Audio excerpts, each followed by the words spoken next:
英語聞き流しリスニング、英語テキストと MP3 音声ダウンロードはホームページからご利用いただけます。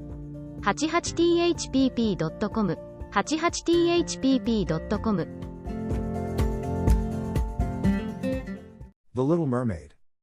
Far out in the ocean, where the water is as blue as the prettiest cornflower and as clear as crystal, it is very, very deep, so deep, indeed, that no cable could sound it, and many church steeples, piled one upon another, would not reach from the ground beneath to the surface of the water above. There dwell the Sea King and his subjects. We must not imagine that there is nothing at the bottom of the sea but bare yellow sand.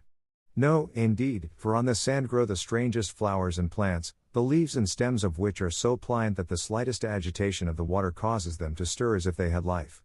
Fishes, both large and small, glide between the branches as birds fly among the trees here upon land. In the deepest spot of all stands the castle of the Sea King. Its walls are built of coral, and the long Gothic windows are the clearest amber. The roof is formed of shells that open and close as the water flows over them. Their appearance is very beautiful, for in each lies a glittering pearl which would be fit for the diadem of a queen. The Sea King had been a widower for many years, and his aged mother kept house for him. She was a very sensible woman, but exceedingly proud of her high birth, and on that account wore 12 oysters on her tail, while others of high rank were only allowed to wear 6. She was, however, deserving of very great praise, especially for her care of the little sea princesses, her 6 granddaughters. They were beautiful children, but the youngest was the prettiest of them all. Her skin was as clear and delicate as a rose leaf, and her eyes as blue as the deepest sea, but, like all the others, she had no feet and her body ended in a fish's tail. All day long they played in the great halls of the castle or among the living flowers that grew out of the walls. The large amber windows were open, and the fish swam in, just as the swallows fly into our houses when we open the windows, only the fishes swam up to the princesses, ate out of their hands, and allowed themselves to be stroked. Outside the castle there was a beautiful garden, in which grew bright red and dark blue flowers, and blossoms like flames of fire, the fruit glittered like gold, and the leaves and stems waved to and fro continually. The earth itself was the finest sand, but blue as the flame of burning sulfur. Over everything lay a peculiar blue radiance, as if the blue sky were everywhere, above and below, instead of the dark depths of the sea. In calm weather the sun could be seen, looking like a reddish-purple flower with light streaming from the calyx. Each of the young princesses had a little plot of ground in the garden, where she might dig and plant as she pleased. One arranged her flower bed in the form of a whale, another preferred to make hers like the figure of a little mermaid, while the youngest child made hers round, like the sun, and in it grew flowers as red as his rays at sunset. She was a strange child, quiet and thoughtful. While her sisters showed delight at the wonderful things which they obtained from the wrecks of vessels, she cared only for her pretty flowers, red like the sun, and a beautiful marble statue. It was the representation of a handsome boy, carved out of pure white stone, which had fallen to the bottom of the sea from a wreck. She planted by the statue a rose-colored weeping willow. It grew rapidly and soon hung its fresh branches over the statue, almost down to the blue sands. The shadows had the color of violet and waved to and fro like the branches, so that it seemed as if the crown of the tree and the root were at play, trying to kiss each other. Nothing gave her so much pleasure as to hear about the world above the sea. She made her old grandmother tell her all she knew of the ships and of the towns, the people and the animals.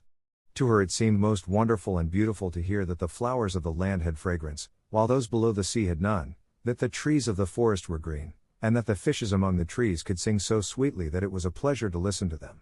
Her grandmother called the birds fishes, or the little mermaid would not have understood what was meant, for she had never seen birds. When you have reached your 15th year, said the grandmother, you will have permission to rise up out of the sea and sit on the rocks in the moonlight, while the great ships go sailing by. Then you will see both forests and towns. In the following year, one of the sisters would be 15, but as each was a year younger than the other, the youngest would have to wait 5 years before her turn came to rise up from the bottom of the ocean to see the earth as we do. However, each promised to tell the others what she saw on her first visit and what she thought was most beautiful. Their grandmother could not tell them enough, there were so many things about which they wanted to know. None of them longed so much for her turn to come as the youngest, she who had the longest time to wait and who was so quiet and thoughtful. Many nights she stood by the open window, looking up through the dark blue water and watching the fish as they splashed about with their fins and tails.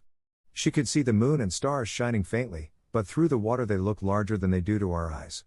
When something like a black cloud passed between her and them, she knew that it was either a whale swimming over her head, Or a ship full of human beings who never imagined that a pretty little mermaid was standing beneath them, holding out her white hands towards the keel of their ship. At length the eldest was 15 and was allowed to rise to the surface of the ocean. When she returned she had hundreds of things to talk about. But the finest thing, she said, was to lie on a sand bank in the quiet moonlit sea, near the shore, gazing at the lights of the nearby town, that twinkled like hundreds of stars, and listening to the sounds of music, the noise of carriages, the voices of human beings, and the merry pealing of the bells in the church steeples. Because she could not go near all these wonderful things, she longed for them all the more. Oh, how eagerly did the youngest sister listen to all these descriptions. And afterwards, when she stood at the open window looking up through the dark blue water, she thought of the great city, with all its bustle and noise, and even fancied she could hear the sound of the church bells down in the depths of the sea. In another year the second sister received permission to rise to the surface of the water and to swim about where she pleased. She rose just as the sun was setting, and this, she said, was the most beautiful sight of all. The whole sky looked like gold, and violet and rose-colored clouds, which she could not describe, drifted across it. And more swiftly than the clouds, flew a large flock of wild swans toward the setting sun, like a long white veil across the sea. She also swam towards the sun, but it sank into the waves, and the rosy tints faded from the clouds and from the sea. The third sister's turn followed, and she was the boldest of them all, for she swam up a broad river that emptied into the sea. On the bank she saw green hills covered with beautiful vines, and palaces and castles peeping out from amid the proud trees of the forest. She heard birds singing and felt the rays of the sun so strongly that she was obliged often to dive under the water to cool her burning face. In a narrow creek she found a large group of little human children, almost naked, sporting about in the water. She wanted to play with them, but they fled in a great fright, and then a little black animal, it was a dog, but she did not know it, for she had never seen one before, came to the water and barked at her so furiously that she became frightened and rushed back to the open sea. But she said she should never forget the beautiful forest, the green hills, and the pretty children who could swim in the water although they had no tails. The fourth sister was more timid. She remained in the midst of the sea, but said it was quite as beautiful there as near the land. She could see many miles around her, and the sky above looked like a bell of glass. She had seen the ships, but at such a great distance that they looked like seagulls. The dolphins sported in the waves, and the great whales spouted water from their nostrils till it seemed as if 100 fountains were playing in every direction. The fifth sister's birthday occurred in the winter, so when her turn came she saw what the others had not seen the first time they went up. The sea looked quite green, and large icebergs were floating about, each like a pearl, she said, but larger and loftier than the churches built by men. They were of the most singular shapes and glittered like diamonds. She had seated herself on one of the largest and let the wind play with her long hair. She noticed that all the ships sailed past very rapidly, steering as far away as they could, as if they were afraid of the iceberg. Towards evening, as the sun went down, dark clouds covered the sky, the thunder rolled, and the flashes of lightning glowed red on the icebergs as they were tossed about by the heaving sea. On all the ships the sails were reefed with fear and trembling, while she sat on the floating iceberg, calmly watching the lightning as it darted its forked flashes into the sea. Each of the sisters, when first she had permission to rise to the surface, was delighted with the new and beautiful sights. Now that they were grown-up girls and could go when they pleased, they had become quite indifferent about it. They soon wished themselves back again, and after a month had passed they said it was much more beautiful down below and pleasanter to be at home. Yet often, in the evening hours, the five sisters would twine their arms about each other and rise to the surface together. Their voices were more charming than that of any human being, and before the approach of a storm, when they feared that a ship might be lost, they swam before the vessel, singing enchanting songs of the delights to be found in the depths of the sea and begging the voyagers not to fear if they sank to the bottom. But the sailors could not understand the song and thought it was the sighing of the storm. These things were never beautiful to them, for if the ship sank, the men were drowned and their dead bodies alone reached the palace of the Sea King.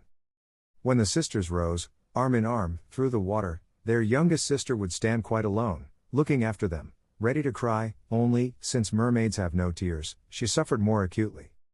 "Oh, I'm but 15 years old," said she. "I know that I shall love the world up there, and all the people who live in it." At last she reached her 15th year. "Well, now you are grown up," said the old dowager, her grandmother. "Come, and let me adorn you like your sisters." And she placed in her hair a wreath of white lilies, of which every flower leaf was half a pearl. Then the old lady ordered 8 great oysters to attach themselves to the tail of the princess to show her high rank. "But they hurt me so," said the little mermaid. "Yes, I know, pride must suffer pain," replied the old lady. Oh, how gladly she would have shaken off all this grandeur and laid aside the heavy wreath. The red flowers in her own garden would have suited her much better. But she could not change herself, so she said farewell and rose as lightly as a bubble to the surface of the water. The sun had just set when she raised her head above the waves. The clouds were tinted with crimson and gold, and through the glimmering twilight beamed the evening star in all its beauty. The sea was calm, and the air mild and fresh. A large ship with 3 masts lay becalmed on the water. Only one sail was set, for not a breeze stirred, and the sailors sat idle on deck or amidst the rigging. There was music and song on board, and as darkness came on, 100 colored lanterns were lighted, as if the flags of all nations waved in the air. The little mermaid swam close to the cabin windows, and now and then, as the waves lifted her up, she could look in through glass window panes and see a number of gaily dressed people. Among them, and the most beautiful of all, was a young prince with large, black eyes. He was 16 years of age, and his birthday was being celebrated with great display. The sailors were dancing on deck, and when the prince came out of the cabin, more than 100 rockets rose in the air, making it as bright as day. The little mermaid was so startled that she dived under water, and when she again stretched out her head, it looked as if all the stars of heaven were falling around her. She had never seen such fireworks before. Great suns spurted fire about, splendid fireflies flew into the blue air, and everything was reflected in the clear, calm sea beneath. The ship itself was so brightly illuminated that all the people, and even the smallest rope, could be distinctly seen. How handsome the young prince looked, as he pressed the hands of all his guests and smiled at them, while the music resounded through the clear night air. It was very late, yet the little mermaid could not take her eyes from the ship or from the beautiful prince. The colored lanterns had been extinguished, no more rockets rose in the air, and the cannon had ceased firing, but the sea became restless, and a moaning, grumbling sound could be heard beneath the waves. Still the little mermaid remained by the cabin window, rocking up and down on the water, so that she could look within. After a while the sails were quickly set, and the ship went on her way. But soon the waves rose higher, heavy clouds darkened the sky, and lightning appeared in the distance. A dreadful storm was approaching. Once more the sails were furled, and the great ship pursued her flying course over the raging sea. The waves rose mountain high, as if they would overtop the mast, but the ship dived like a swan between them, then rose again on their lofty, foaming crests. To the little mermaid this was pleasant sport, but not so to the sailors. At length the ship groaned and creaked, the thick planks gave way under the lashing of the sea, as the waves broke over the deck, the mainmast snapped asunder like a reed, and as the ship lay over on her side, the water rushed in. The little mermaid now perceived that the crew were in danger, even she was obliged to be careful, to avoid the beams and planks of the wreck which lay scattered on the water. At one moment it was pitch dark so that she could not see a single object, but when a flash of lightning came it revealed the whole scene. She could see every one who had been on board except the prince. When the ship parted, she had seen him sink into the deep waves, and she was glad, for she thought he would now be with her. Then she remembered that human beings could not live in the water, so that when he got down to her father's palace he would certainly be quite dead. No, he must not die. So she swam about among the beams and planks which strewed the surface of the sea, forgetting that they could crush her to pieces. Diving deep under the dark waters, rising and falling with the waves, she at length managed to reach the young prince, who was fast losing the power to swim in that stormy sea. His limbs were failing him, his beautiful eyes were closed, and he would have died had not the little mermaid come to his assistance. She held his head above the water and let the waves carry them where they would. In the morning the storm had ceased, but of the ship not a single fragment could be seen. The sun came up red and shining out of the water, and its beams brought back the hue of health to the prince's cheeks, but his eyes remained closed. The mermaid kissed his high, smooth forehead and stroked back his wet hair. He seemed to her like the marble statue in her little garden, so she kissed him again and wished that he might live. Presently they came in sight of land, and she saw lofty blue mountains on which the white snow rested as if a flock of swans were lying upon them. Beautiful green forests were near the shore, and close by stood a large building, whether a church or a convent she could not tell. Orange and citron trees grew in the garden, and before the door stood lofty palms. The sea here formed a little bay, in which the water lay quiet and still but very deep. She swam with the handsome prince to the beach, which was covered with fine white sand, and there she laid him in the warm sunshine, taking care to raise his head higher than his body. Then bells sounded in the large white building, and some young girls came into the garden. The little mermaid swam out farther from the shore and hid herself among some high rocks that rose out of the water. Covering her head and neck with the foam of the sea, she watched there to see what would become of the poor prince. It was not long before she saw a young girl approach the spot where the prince lay. She seemed frightened at first, but only for a moment, then she brought a number of people, And the mermaid saw that the prince came to life again and smiled upon those who stood about him. But to her he sent no smile, he knew not that she had saved him. This made her very sorrowful, and when he was led away into the great building, she dived down into the water and returned to her father's castle.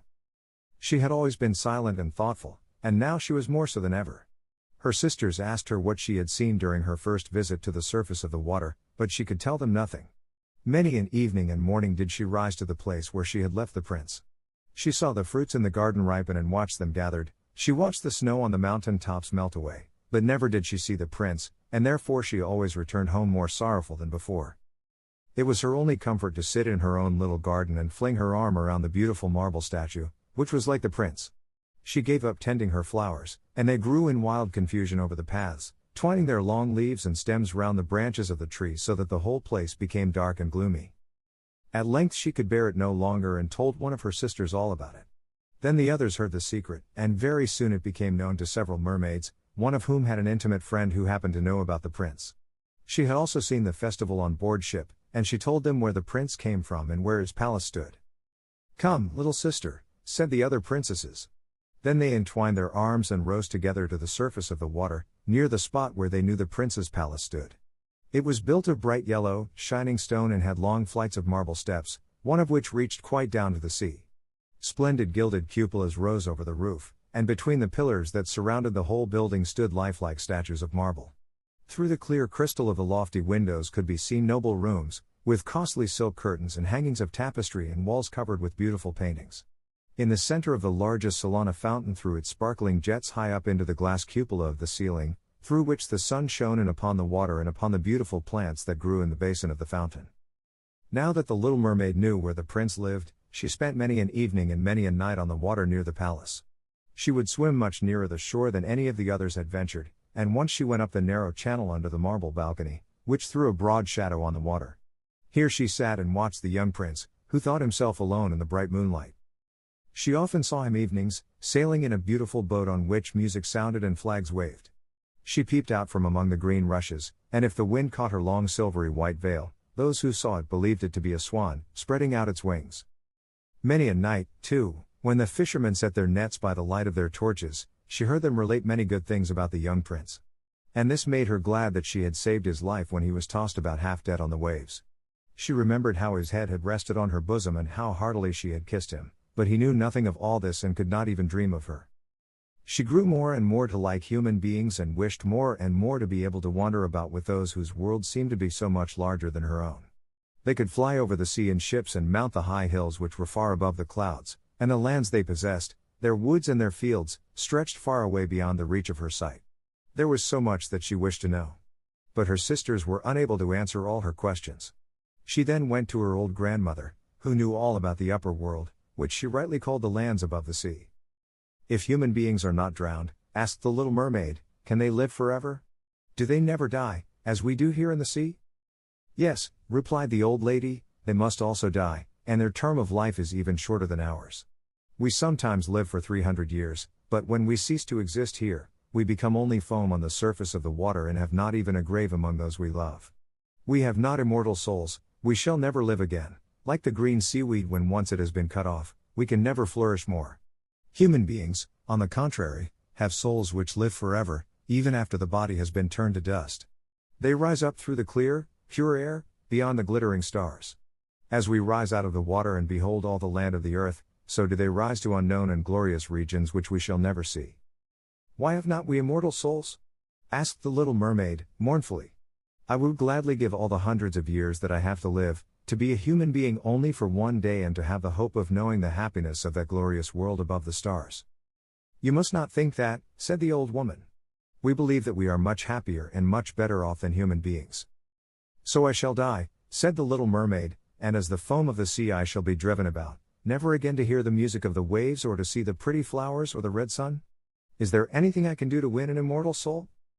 "No," said the old woman, "unless a man should love you so much that you were more to him than his father or his mother, and if all his thoughts and all his love were fixed upon you, and the priest placed his right hand in yours, and he promised to be true to you here and hereafter, then his soul would glide into your body, and you would obtain a share in the future happiness of mankind. He would give to you a soul and retain his own as well, but this can never happen. Your fish's tail, which among us is considered so beautiful, on earth is thought to be quite ugly. They do not know any better, and they think it necessary, in order to be handsome, to have two stout props, which they call legs. Then the little mermaid sighed and looked sorrowfully at her fish's tail. Let us be happy, said the old lady, and dart and spring about during the 300 years that we have to live, which is really quite long enough. After that we can rest ourselves all the better. This evening we are going to have a court ball. It was one of those splendid sights which we can never see on earth. The walls and the ceiling of the large ballroom were of thick but transparent crystal. Many hundreds of colossal shells, some of a deep red, others of a grass green, with blue fire in them, stood in rows on each side. These lighted up the whole salon and shone through the walls so that the sea was also illuminated.